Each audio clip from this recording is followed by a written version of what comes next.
The system declared my mission a failure. It ordered me to end my own life.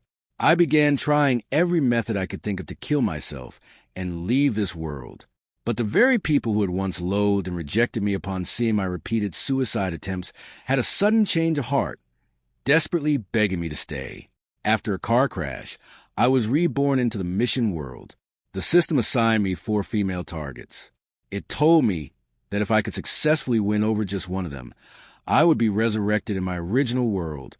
Yet, after 25 fleeting years, I had somehow failed to win over a single one of them. Perhaps this was just my fate. God wasn't willing to give me a second chance at life. I turned away in despair and walked onto the overpass into the ceaseless stream of traffic. The system's command echoed in my ears on a constant loop.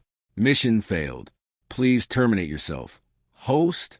Cars sped past me, and my mind flashed with images from all those years of the women's cold, hateful faces. Their hearts, without exception, had been captured by Leo Vance. All because he was a protagonist of this world, a man who shone with a dazzling light. The system once tried to console me, saying it was a fundamental law that the main character's pull on the female leads was irresistible. I looked up at the blue sky, a storm of emotions churning inside me. Was I really destined to never win true love, simply because I was a side character in this world? I smiled bitterly since the ending was already written. What was the point of struggling?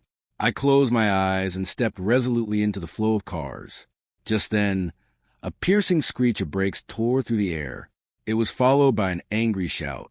"Ethan, if you're going to die, don't do it here and get in everyone's way." I opened my eyes to see the furious face of my sister, Julia Miller. Julia was one of the targets assigned by the system. It had told me that if I could max out her familiar affection stat, the mission would be considered a success. She was the very first target I tried to win over. But fate is a cruel thing. She, too, was eventually captivated by Leo Vance's charm, and because of a single lie he told, she came to hate my very guts. She roughly dragged me into her car, sped to the riverbank, shoved me out, and slapped me hard across the face. "If you want to die, find somewhere deserted. Don't drag innocent people into it. I even picked out this nice spot for you, so hurry up and jump." Her voice was dripping with disgust and impatience. I was so dizzy I could barely stay on my feet. In the past, I had attempted suicide in front of her many times just to earn a shred of her pity, a moment of her attention, but I had never truly wanted to die. Now, she thought I was just pulling the same old stunt, convinced I wouldn't actually go through with it. "Julia, why are you here?" I managed to steady myself, my voice laced with bitterness I couldn't hide. "Aren't you supposed to be at Leo Vance's wedding? Did you come looking for me?" I looked up at her, a faint flicker of hope still alive in my heart, wishing she would be different this time, hoping she would show just a tiny bit of reluctance to lose me. But her next words mercilessly shattered my illusion. "In your dreams, you think you're worthy of that?" I was on my way to pick up Leo's suit for the reception. "Who knew I'd run into a jinx like you? I'm warning you, Ethan. Don't even think about using these tricks to get my sympathy." I looked at her determined expression and gave a bitter internal smile. I had actually thought she followed me because she was worried. I was wrong. I should have known all along. My sister is deeply in love with Leo Vance, his most devoted follower, but his heart belongs to Isabella Rossi. That's why she's willing to watch him marry another woman, even running errands for his wedding. Such devotion was truly pathetic. I had nothing left to say, so I just turned and walked step by step toward the river's edge. Julia probably thought I was just trying to scare her, so she stood on the bank and sneered. "Go on. Walk faster. Stop dragging your feet. If you want to die, then get on with it. Don't make me late to pick up the suit." I quickened my pace, letting the river gradually swallow my body until I was completely submerged. The icy water flooded my mouth and nose, and I felt myself suffocating. Maybe finally I could be free. But in that instant, a powerful force yanked me upward with sharp crack. Julia slapped me again. "You son of a __, you actually dare to do it. Ethan, who gave you the nerve?" She cursed at me while dragging me back to the shore. "Let me tell you something. Mom and Dad gave you your life. You don't have a right to just throw it away. My mother is the best person to me in this entire world, and I couldn't bear to leave her. I had already held on for 25 long years, but now I was just so tired. I just wanted to leave. After this failed attempt, I had no choice but to make an excuse and head home for the time being. She yelled after me, "So what if Isabella Rossi got married? Is it really worth all this?" If you truly love someone, you should want them to be happy with the person they really love. That's what real love is. I was never in despair over Isabella Rossi. I only got close to her because I was trying to survive. I found a deserted city park. I bought an extremely sturdy rope. I had to do it outside. After all, my mother was at home, and I was afraid she'd be terrified if she saw me like that. I tied the rope securely to a thick branch, stepped onto a rock I had placed, and prepared to end everything. Staring at the rope that was about to end my life, I let out a bitter laugh. I had spent 25 years in this world. It didn't feel long. It was like the blink of an eye. But it wasn't short either. So much had happened. At first, Julia didn't like having a younger brother. She was afraid my arrival would divide our parents' affection for her. I faced so many obstacles trying to get close to her, but I was convinced that if I was sincere, she would eventually accept me. When we were kids, I'd skip lunch to save my allowance just to buy her gifts she wanted. Whenever she got into trouble, I would step up and take the blame without a second thought. When she fell ill late one night, I was the one who ran out in the pouring rain to find a doctor and medicine, staying by her side all night. That expensive handbag she desperately wanted. I spent my entire summer working a part-time job just to buy it for her. Slowly, I felt her attitude toward me begin to soften. The scales of sisterly affection seemed to be tipping in my favor. But just when I thought I was on the verge of success, Leo Vance showed up. He effortlessly destroyed the relationship I had spent years building. Whatever, I'll just treat these last 25 years as nothing more than a dream. I stepped onto the rock and slipped the noose around my neck. The feeling of suffocation and the raw scraping pain on my neck quickly consumed me. I couldn't stop myself from struggling, but I tried to stay quiet so I wouldn't alarm anyone. Oh, right. I even left a note, hoping it would lessen the shock for whoever found me. Said, "Don't be afraid. I'm the brightest star in the night sky now."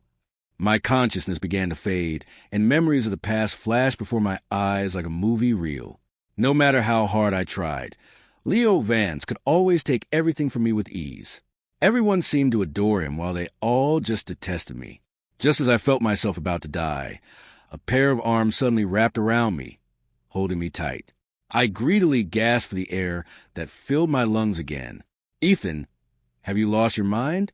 Standing before me was Dr. Evelyn Reed, my former psychiatrist, who was 5 years older than me. She was also one of my former targets. After I was diagnosed with depression, I had started to get better under her care. Back then, the system had prompted me to try and win her over.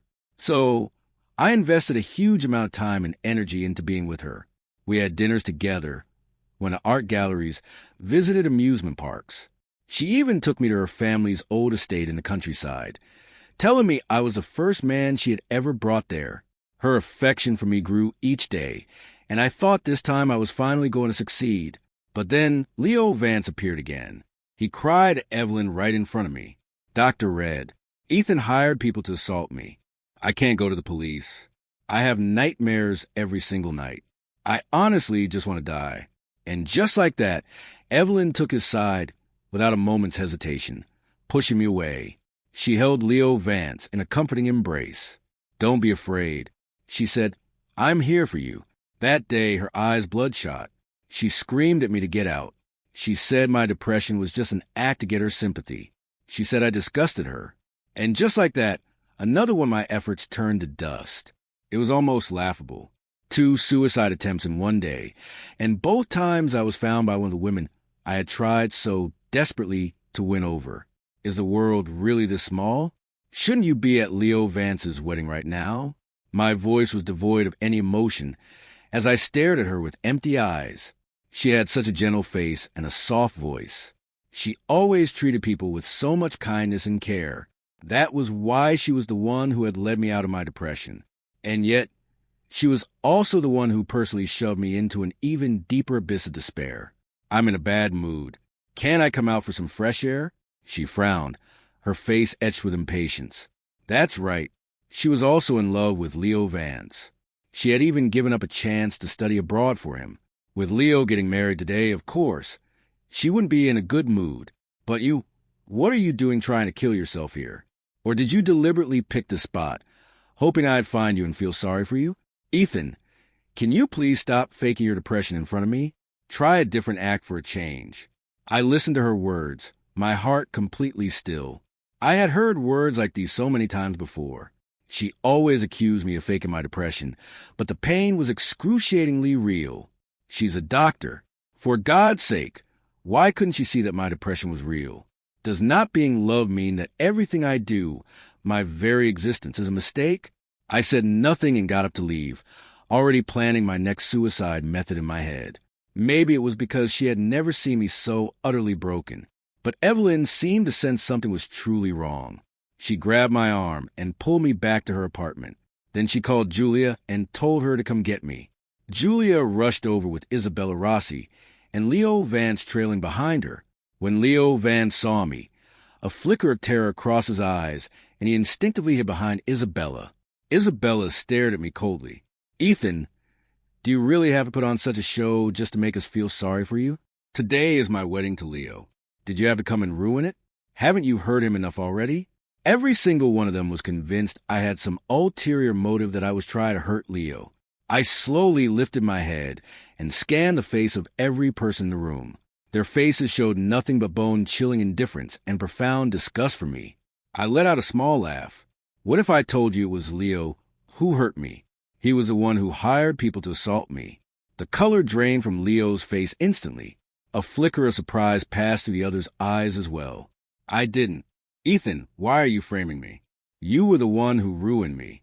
Leo's voice trembled, tears welling in his eyes as he tried to win their sympathy with his usual victim act. They always fell for it. That's enough. Ethan, Julia snapped. You're the one in the wrong, and you're still spouting lies. Apologize to Leo right now, Evelyn added angrily. Ethan, I suggest you apologize to Leo immediately. As for Isabella, she didn't even bother to look at me. Her entire focus on comforting Leo. Maybe Leo really did have some kind of magic, some protagonist halo, because no matter what he said, they believed him without question. His words were always treated as truth, while mine, even when they were the truth, were dismissed as lies.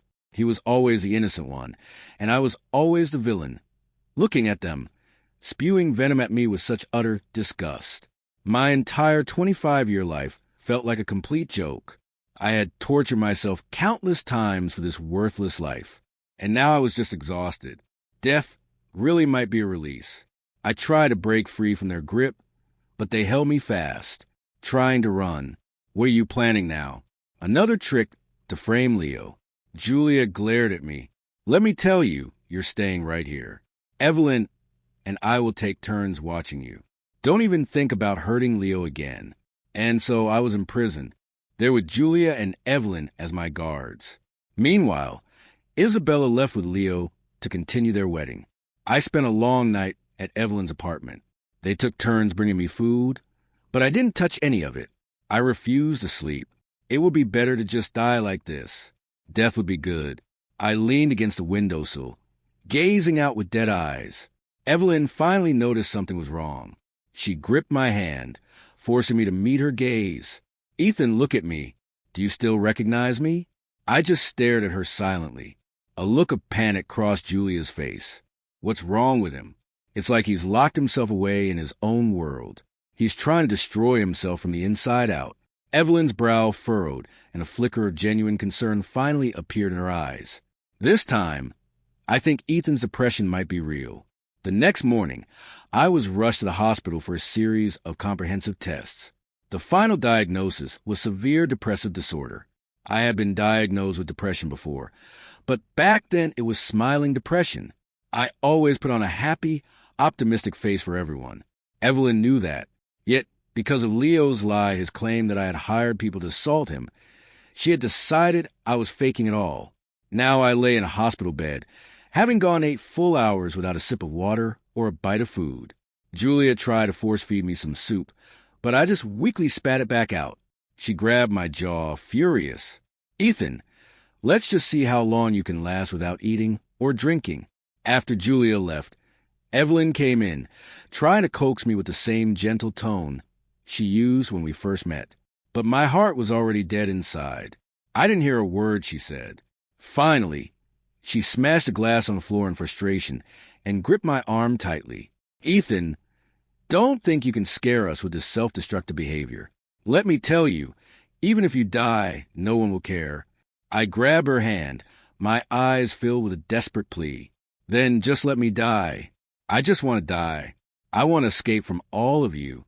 What did you just say? Just then, there was a gas in the doorway, and Isabella burst in, furious. She stormed over to me. Ethan, I'm warning you. Don't you dare try to threaten us with your death. With that, she yanked me out of the bed and shoved me toward the window. Let's see if you have the guts today. Go on, jump from here. Jump. They all thought I was just making empty threats, that I wouldn't actually do something so stupid. But for me, in that moment, death had become the most tempting escape. I shoved her away with all my strength and stumbled onto the windowsill. But just as I was about to leap, she yanked me back inside. Seeing this, Evelyn rushed forward and slapped Isabella across the face. Ethan is really sick. How could you provoke him like that at a time like this? Isabella's eyes widened in disbelief. How is that possible? It was hard for her to accept. After all, when I was trying to win her over, I had been like a ray of sunshine, doing everything I could each day just to see her smile. Back then, she was suffering from kidney failure, completely enveloped in despair. I was the one who stayed by her side through it all, running myself ragged searching for a kidney donor. But a suitable match was impossible to find. In the end, I used my system points to acquire a kidney that was a perfect match for her. It was actually my own kidney. The system just used an item to make it compatible with her body. Afterwards, I donated it to her without a second thought. I'll never forget the first thing she said to me after her successful surgery. Ethan, thank you. I promise I will never let you down. But reality proved that a woman's promises could be as light as a feather, easily blown away by the wind. Julia pulled me back onto the bed. Isabella looked at me, and a flicker of pain finally appeared in her eyes. How could you be depressed? I didn't answer, just turned my head to look out the window. I really didn't want to face any of them. My heart had long ago frozen solid from the years of daily torment. She moved closer again, placing a hand on my shoulder and forcing me to meet her eyes. Ethan, look at me. You have to be joking, right? Did you pay off the doctor to lie for you? To trick us? I found it completely absurd. They always had a reason to believe I was lying. I remember at first I used to try to explain myself, but the more I explained, the more convinced they became that I was lying. Now, I couldn't even be bothered to defend myself. Getting no response from me, Isabella left in a huff. Julia and Evelyn gave up on me soon after. It was for the best. I could finally be free. As night fell and the room was empty, I got up and picked up a fruit knife, ready to end everything. Just then, my mother burst into the room. She quickly snatched the knife from my hand, tears streaming down her face. Ethan, you can't leave your mother. Don't do anything stupid. Mom, what are you doing here? I noticed how much grayer her hair had become. I hadn't been home in so long. I felt terrible. Julia said you were sick and told me to come see you. Her voice was choked with sobs. It's a good thing I came. Otherwise, you really would have. Promise me you won't leave me. Okay. I couldn't bear to hurt her, so I nodded. Julia walked in a moment later.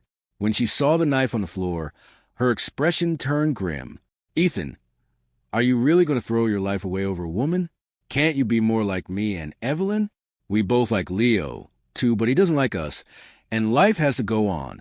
I didn't answer, just curled up in my mother's arms, savoring the momentary warmth. Worried something would happen, my mother stayed with me the entire night. Having her there made me feel much better, but I knew that in the end, I still had to leave this world. Early the next morning, I sent her out on an errand, saying I was craving my favorite breakfast from a diner across town. Then I quickly bolted the door and climbed onto the windowsill. 3 stories should be high enough. Just then, a passerby spotted me and shouted, "Someone's going to jump. Quick, call 911." At the same time, Julia and Evelyn were pounding on the door. Julia yelled, "Ethan, if you dare to die, I'll smash every single one of your precious action figures." I used to love those figures, always asking her to buy them for me and keeping them carefully displayed in my cabinet. But Julia didn't know that. Now my heart was dead. I had no attachment left to anything. Evelyn said, "Have you thought about what will happen to your mother if you die?" "Mom still has Julia. She'll take good care of her." I closed my eyes and jumped with a sickening thud. I felt a sharp, agonizing pain shoot through my entire body. Felt like every bone had shattered. My vision blurred as screams and chaos erupted around me. Isabella happened to be passing by. When she saw me, her face was a mask of horror as she sprinted toward me. Before this, I had thought dying would be easy. Now, I understood just how hard it was. I had jumped from the third floor, but instead of the death I craved, I was left with 2 broken legs and several fractured ribs. Julia was furious. She immediately contacted a psychiatric hospital, planning to have me committed. Evelyn agreed, believing I was beyond help. As for Isabella, she just looked at me with disappointment and said quietly, "Ethan, you've really lost it." They were the same as always, filled with nothing but disgust for me. No matter what happened, they never had a kind word for me.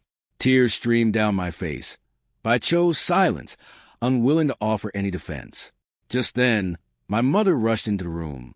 Seeing me like this, she cried so hard she nearly passed out. She asked me why I would do such a thing, and then, overcome with emotion, she fainted and was rushed to the emergency room. I was frantic and wanted to go see her, but Julia stopped me. In the days that followed, they took turns sitting by my bedside in silence, forcing me to eat. I couldn't fight back. I could only force myself to swallow to stay alive. As my body slowly healed, I realized my fate was sealed. I was going to be sent to a psychiatric hospital. Once I was in there, any thought of suicide would be an impossible dream. For the first time in days, I opened my mouth to speak. Lying in my hospital bed, I gripped Julia's hand and begged, "Julia, I'm not crazy. Please don't send me there."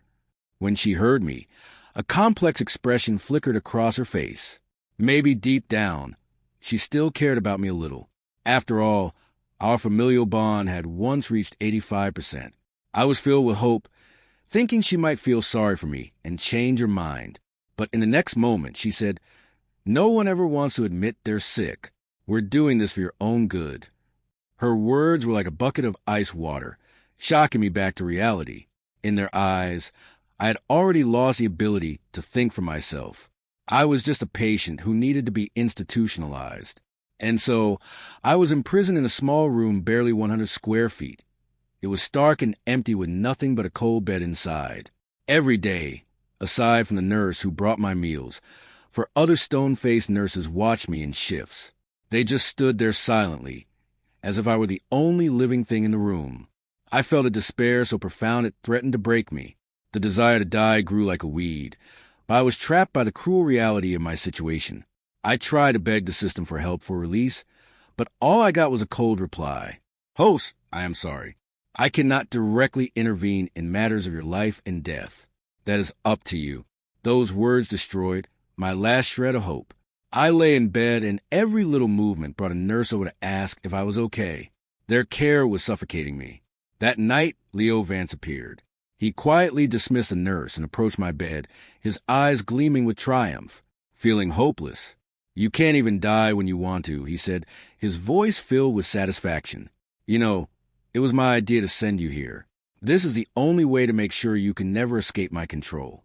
He went on as if admiring his own handiwork. I stared at him, my face blank. I'd seen this act too many times. I was numb to it. Seeing my lack of reaction, his face darkened. He grabbed my throat, squeezing so hard I could barely breathe. "Do you have any idea how much I hate you?" he said through gritted teeth. "In our original world, you had everything and I had nothing. Now we meet again in this system, and I have to compete with you for the same targets. I will do anything to win." I froze, How did he know about the original world? Was he a player in this game too? As I was reeling from this, he saw the shock on my face and burst out laughing. That's right. I'm a player too, with the same targets as you. In the original world, I was the one who hit you with my car. The system brought us both here to settle things between us once and for all. Now I'm just one step away from victory. As soon as Isabella tells me she loves me, I'll have won completely. I looked at him, and the image of the poor student I had helped back in the original world slowly formed in my mind. It was him. I thought my kindness would earn his gratitude. I never imagined this would be the result. I helped you. Why would you do this to me? I demanded. The smile vanished from his face, replaced by rage and resentment. I didn't need your help. That was just charity. We were equals. I didn't need your pity. I shook my head, trying to make him understand. I never looked down on you. In my eyes, everyone is unique and deserves respect. But he wasn't listening. He just laughed manically, cursing me to be trapped here forever, to suffer for all eternity. I looked at his twisted face and felt a deep sense of pity. He had succeeded. I was trapped in a hopeless situation with no escape. I was helpless, left to pace this tiny room day after day. 3 nights later, a woman appeared under the cover of darkness, taking advantage of a careless nurse. She slipped in through the window, freed me from my cage, and led me to her car. The car's headlights illuminated her face, and I finally recognized her. It was Chloe Davis, a classmate from college in this world, and another one of my failed targets. She had always avoided me and seemed close to Leo, which had led me to give up on her and focus on Isabella instead. Seeing her again now felt like a dream. Her eyes were as gentle as I remembered, the very reason I had chosen her as a target in the first place. I'm sorry I'm late. I just heard what happened to you, she said, her voice full of apology. No, I should be thanking you. I thought you'd given me a chance to finally end all of this. Afterwards, she took me to relive some of our old college memories. The laughter of the arcade, the quiet of the movie theater, the thrill of an escape room. Those moments were the only happiness I had felt in years. I secretly bought a bottle of poison, ready to say goodbye to everything. When I tried to say goodbye, she gripped my hand tightly, her eyes filled with tears. I know what you're planning to do. Her understanding moved me deeply. To think there was someone in this world who understood me so well. I gently hugged her, and the familiar scent of cedar took me back in time. All these years, she had kept using the cologne I recommended to her. Thank you, Chloe, I said from the bottom of my heart. In the final moments of my life, the person by my side was this woman I had barely known for a month. She took me on the Ferris wheel, and we looked up at the brilliant night sky, sharing secrets we had kept buried for years. She told me she had been alone all these years, quietly watching over me from a distance, which was how she found out about my situation so quickly. As I unscrewed the cap of the poison, I asked her, "So, does that mean you like me?" She froze, not answering directly. Instead, she said, "Wouldn't it be nice if there was a world where we were the main characters?" With a smile on my face, I drank the poison and collapsed into her arms. Her tears fell onto my cheek, and I could feel the sincerity of her emotions. I just didn't understand why she had avoided me back then. As my consciousness faded, the system's cold voice echoed in my mind. "Host, someone does not wish for you to depart. You cannot be released yet." My soul began to drift away, leaving behind an empty shell of a body. Who was it that so desperately wanted me to stay? As my consciousness returned, I saw that Chloe had already called my sister Julia to tell her I was dead. Julia rushed over to find Chloe cradling my body. My skin was ashen from malnutrition, my frame gaunt, my collarbones and cheeks hollowed out. How is this possible? Julia's voice was filled with disbelief. She stumbled forward, reaching out to touch me, but pulling back before finally helplessly embracing my cooling body. She screamed at Chloe, "Tell me what happened." He was supposed to be in the hospital. Chloe's eyes blazed with a mixture of grief and fury. She shot back without hesitation. "You have the nerve to ask. Do you have any idea what it was like for him in there? He lived like a prisoner with no privacy at all. He was watched even when he showered or went to the bathroom." I was stunned that Chloe knew so much about my situation. She had been watching over me all this time. Did that mean she had come to visit me and I just never knew? Julia lost control, swinging a fist at Chloe. I did it for his own good. For his good? That's __. You were torturing him. Chloe shot back, her own anger flaring. That wasn't protection. It was cruel, sadistic torture.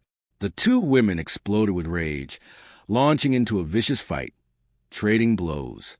Eventually, my body was brought back to my family's home. Julia knelt before my body, silent tears streaming down her face.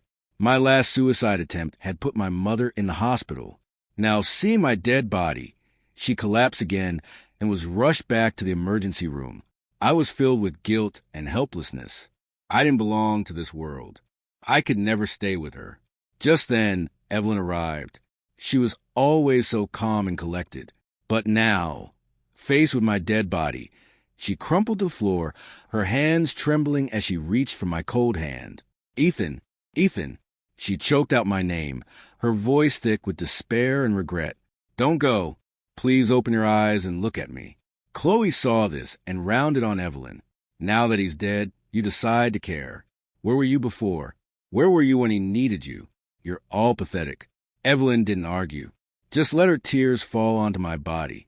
A little later, Isabella arrived. At first, she thought it was just another one of my pranks, a smirk playing on her lips. But then she touched my lifeless hand, and the color drained from her face. She stumbled backward and fell to the floor. Chloe, enraged, lunged at Isabella. He's dead, and it's all because of Leo Vance that he ended up like this. Impossible. Isabella, Julia, and Evelyn all denied it in unison, but the doubt in their eyes betrayed them. Chloe let out a cold laugh and slammed her phone down on the table. The screen lit up, playing a video. In the video, Leo was giving orders to several women. Assault? Ethan, I'll give you $500,000 when it's done. The women's sickening smiles filled the screen, followed by footage of my horrific assault. I tried to remember, but all I could feel was endless humiliation and despair. The memory was a knife twisting in my heart over and over again. I had been the victim, but no one had believed me. Only a stranger had offered me a sliver of comfort. The video played on and the horrific images made me clench my jaw, my eyes burning. I never imagined the truth would come out like this, and I never expected Chloe to fight so hard to clear my name. But Isabella lunged forward, trying to destroy the phone. Chloe's furious voice echoed through the room. Do you see now? This is the man you all worshipped. You believed every word he said, but you never believed that Ethan was innocent. He was the one who had Ethan assaulted. Chloe's voice was filled with rage and frustration. When Ethan came to you for help, what did you do? The room fell silent. Julia, Evelyn, and Isabella were all speechless. They remembered it all clearly. Leo twisting the truth, framing me and how they had treated me. Julia had beaten me. Evelyn had abandoned me. And Isabella had cursed me. This is the truth, Chloe said, each word landing like a hammer blow. Every single one of you owes Ethan his life. With a thud, Julia fell to her knees in front of my body, her voice choked with sobs. I'm sorry. Your sister didn't know. I really didn't know. Oh, so now you remember you're a sister? Chloe sneered. Did you forget that you were the one who had him committed? Chloe's voice was laced with fury as her gaze swept over Evelyn and Isabella. And you, Evelyn, as his doctor, you should have understood him better than anyone. But you and Julia just decided he was crazy. And you, Isabella, Ethan was your rock during the hardest time of your life. He even gave you his kidney. But instead of being grateful, you turned around and married another man. Don't any of you have a conscience? Chloe's words like a scalpel, dissecting their guilt and laying bare the debt they had owed me for over a decade. Finally, I saw it on their faces. A guilt and pain so profound they couldn't hide it. I didn't know how Chloe knew so many of my secrets, but I was incredibly grateful to her. She had not only given me my release, but she had also cleared my name after I was gone, allowing me to witness their regret. That day, none of the women who had played such a significant role in my life left my side. Each of them, in their own way, tried to atone for the pain they had caused me. Julia brought all my old action figures, asking which one was my favorite. Evelyn unrolled a painting we had made together, reminiscing about our time together. Isabella held my hand, tears in her eyes, begging me to forgive her and come back to her, and Chloe silently arranged my funeral. She didn't seem outwardly sad, but I knew she was in more pain than any of them. The deepest grief is often the quietest. Taking the opportunity, my spirit drifted to the hospital to see my mother, who had just stabilized. She was demanding to see me, but the doctors refused, saying her condition was too fragile. I drifted closer to her and whispered, "Mom, please take care of yourself. I'll be with you in the next life." I thought she couldn't hear me, but she looked in my direction, tears rolling down her cheeks, and whispered back, "I know, Ethan. You take care of yourself over there, too." The day of the funeral was bright and sunny, but nothing could dispel the gloom. Everyone was dressed in black, their faces grim. Julia clutched my own, walking step by step toward my grave. "Ethan, I hope you're happy in the next life. Remember to eat well." Isabella and Evelyn followed close behind, staring silently at my photograph. Suddenly, I realized Chloe was gone. A pang of disappointment hit me. But just as the service was ending, she reappeared, dragging a bound and gagged Leo Vance with her. "Julia, are you ready?" Chloe's voice was low and steady. Julia nodded. Hidden beneath her coat was a homemade bomb. "Today, everyone who wronged my brother will pay the price." Chloe kicked Leo to ground, her eyes filled with a terrifying resolve. "All of you can just die." She had planned this all for me, for my revenge. "Chloe, how could you be so foolish? Was it really worth it for me?" Leo struggled to get away, but it was too late. Chloe and Julia pulled the detonator cords at the same time. With a deafening boom, a fireball erupted, consuming everything. "No," I screamed, but no one could hear me. Chloe was innocent. Why did she have to suffer for my sake? Congratulations, host. In the final moment of your life, you have achieved 100% affection from Isabella Rossi, Evelyn Reed, and Chloe Davis, as well as 100% familiar affection from Julia Miller. Your mission is complete. You will now be resurrected in your original world. The system's voice echoed in my head, but I felt no joy, only a vast, empty grief. When I opened my eyes again, I was lying in a hospital bed. A nurse quietly informed me that Leo Vance, the other person in the car crash, had not survived. Also, a girl named Chloe Davis. She survived as well. Just as the nurse finished speaking, I saw Chloe walk slowly into my room on crutches, a small smile on her face. "Ethan," she said, "this time we finally get to be the main characters in our own story." She came closer, her eyes shining. I pulled her into a tight hug, silent tears streaming down my face. In the days that followed, Chloe told me everything. It turned out we had gone to the same college, and she had been quietly watching me from afar the whole time. When she found out what Leo was planning, she decided to intervene. That day, she had tried to cut him off with her own car, but she couldn't prevent the crash. While she was in a coma, Chloe had also encountered the system. It told her that if she could make me fall in love with her, she could return to the real world. The system also told her about my mission to win over one of 4 targets to survive, and Chloe was shocked to discover she was one of them. Chloe was torn. She wanted me to choose her so we could both complete our missions, but she was afraid it would put me in even more danger from Leo. If I succeeded in winning her over, her mission would also be complete. So she deliberately kept her distance, even pretending to be close to Leo just to lower the chances of me choosing her as a target. But when she saw me being framed by Leo and misunderstood by Julia, Evelyn, and Isabella, she couldn't stand by and do nothing anymore. She secretly gathered evidence while sending me anonymous messages of encouragement, hoping I would keep fighting. Finally, when I was at my lowest point, locked away in that hospital, Chloe risked everything to get me out. She knew I had no other options, that I would choose to end my life, to escape that world. So she begged the system to let me see the remorse of the people who had hurt me before I died. Amid the roar of the explosion, the system declared her victory. "Congratulations, host. Mission successful. You have obtained 100% affection from Ethan Miller. As Ethan has also completed his mission and holds 100% affection for you, you will both be returned to your original world. Hearing all this, I leaned in and kissed her. "Thank you," I said softly, "for choosing me, both in that world and in this one. Chloe, I love you. I love you too," she whispered, holding me tight, our two hearts beating as one. We knew that as long as we had each other, we could face anything that came our way.